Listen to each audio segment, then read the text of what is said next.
સમાચાર સુરતથી પ્રાપ્ત થઈ રહ્યા છે। સુરતના સરથાણામાંથી ઝડપાયો છે નકલી પોલીસ અધિકારી।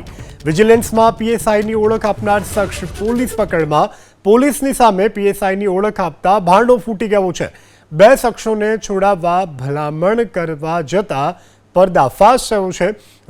હાલ તો આ જે શખ્સ છે તેને વિજિલન્સના પીએસઆઈ રોનક કોઠારી તરીકે પોતાની ઓળખ આપી હતી। વ્યક્તિ શંકાસ્પદ લાગતા સઘન પૂછપરછ કરતા ભાંડો ફૂટ્યો છે। આરોપીના મોબાઈલમાં પોલીસની વર્દી પહેરેલા ફોટો પણ જોવા મળ્યા છે। તો નકલી પોલીસ અધિકારી હોવાની પોતે ઓળખ આપી હતી, જેનો અસલી પોલીસે पर्दाफाश કર્યો છે અને આરોપીના મોબાઈલમાં પોતે પોલીસ વર્દી પહેરી હોય તેવા ફોટો પણ મળી આવ્યા છે। સુરેન્દ્રનગરમાં કુખ્યાત પિતા પુત્ર પર પાસાની કાર્યવાહી કરવામાં આવી છે। સુદામડાના સોતાજ અને કુલદીપ યાદવની સામે પાસાની કાર્યવાહી કરવામાં આવી છે।